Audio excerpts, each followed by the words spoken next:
The first World Cup in the Middle East, the first in a Muslim country, the first in midwinter, the first to be alcohol-free in stadiums, the first to see no arrest of any UK citizens. This World Cup has certainly been unique. The showcase final was arguably the greatest showpiece in the world, extravaganza of footballing drama that went all the way, lurching sometimes towards France, sometimes towards Argentina, and a fairy tale finish for Messi, the maestro, whose place in footballing folklore is now assured. But these are the key talking points of the World Cup on and off the field, and we have to start, of course, with human rights issues, but off the pitch, as we've seen with many big tournaments in the past, this World Cup has been far from immune from world politics.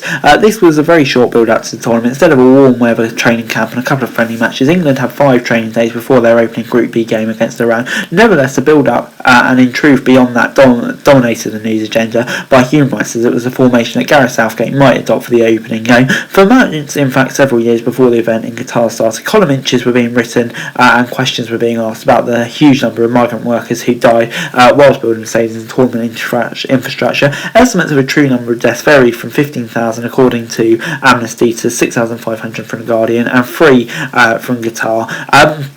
What was clear to journalists working in Qatar was the vast majority of this important port of construction from workers have been moved out of Doha for the duration of the World Cup. Huge projects, including one for a massive new hotel in luxurious Pearl Arena of Doha coastline, lay dormant and noiseless while we conducted interviews with Gary Neville and other ex-footballers alongside the nearby beach. Out of sight, out of mind, that was clearly thinking. And when FIFA organised Meet the Migrant Workers, England's training base in Al Wakra, it was a hugely awkward and fully choreographed event. Southgate and the whole squad turned out to do a short training session with a group of 20 or so hand-picked and FIFA-vetted workers who were all given England shirts and top-value tickets for England versus Wales. It felt like FA had been duped to by FIFA to this publicity stunt. These weren't penniless construction workers made to work in high temperatures with little regard for health and safety, trying to scrape a measly wage to send back to loved ones abroad. The one migrant worker we were allowed to interview spoke going near the health and safety measures in Doha and how much the Supreme Committee cared about workers and how the international media got it wrong. It turned out to be the interviewer was an entrepreneur who owned a health and safety business in Saudi Arabia who won a contract with the Supreme Committee to oversee work practices in Doha. In short, a fairly wealthy stooge who was delighted with his free England shirt and tickets to a World Cup game. There was the shambles of the One Love armband, who had been hailed as a key symbol of support for the LGBTQ+ community by the 9 European nations who were determined for their captains to wear it in games. Determined until the 11 hours when FIFA threatened them with suspensions, so they all backed down. The Germans national team made a powerful gagging gesture by putting their hands over their mouths for the team photo before their opening game defeat to Japan. The FA got wrong-fisted and fuming at FIFA, lit the Wembley Arch in rainbow colours. It seemed a very distant echo of a protest, 4,000 miles away from the tournament and a world away from a country with no LGBTQ+ England fans felt comfortable to travel to. In fact, the fan base was very different inside of Doha stadiums. Accusations of fan actors who had been paid from FIFA to attend were dismissed. Infantino called it racist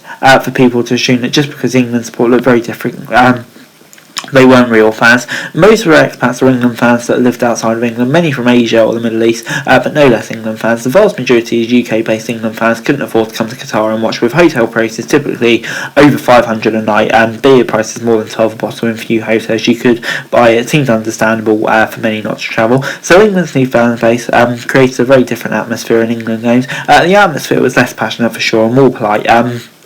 England support had never looked so diverse. Only the game versus Wales felt like a normal England game, similar in atmosphere to what you might have seen at previous tournaments, with many supporters travelling from the UK for that one, but hardly any of them were drunk. There was regular senior UK police officers in Qatar, and they were almost entirely redundant and a bit embarrassed to be here. There was not a single arrest of a UK national throughout the whole tournament, the first time ever. The lack of alcohol was, of course, a huge factor. 2 days before the opening game of the World Cup, there was a complete U-turn on the alcohol policy for the tournament. For years, the plan had been communicated that Qatar would relax its strict ban and alcohol in stadiums. Now at the very last minute, of course, they flexed its muscle and FIFA changed its mind, upsetting Budweiser, a key sponsor, who quickly defeated tweets saying this is awkward. It felt even before the World Cup had started that maybe FIFA wasn't running its own tournament. Clearly Qatar had a lot of power.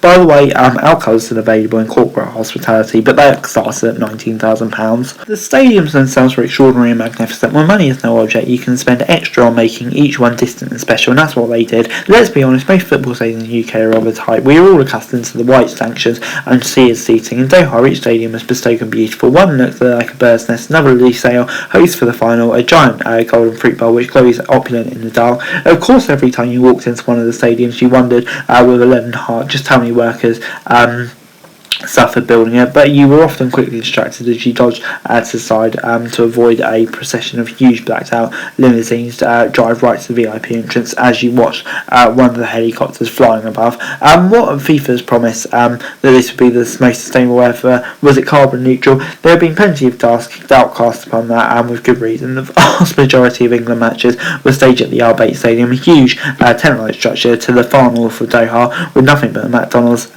within several miles of it. Something described it looking more like a shopping mall than a stadium, and that was true. A shopping mall that had air conditioning unit outlets ringed all around from the top of the roof, plumbing hot air from inside, but the stadium had no roof, so much of the cool air, whilst it was nice on your ankles, you sat on your seat, escaped into the atmosphere.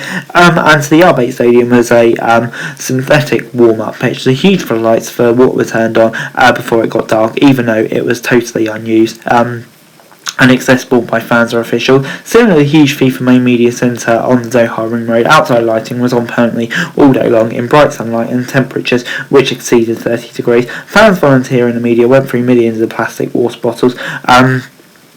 And yeah, obviously that's not carbon neutral. Although looking for recycling bins within the FIFA facilities and on the street was very rare to find one. And then there was Infantino's to the bizarre welcome speech on the eve of the opening ceremony. It wasn't scriptly, apparently. Really? I mean, you mean he hadn't planned every word of that rambling to say I feel guitar-y and that stuff.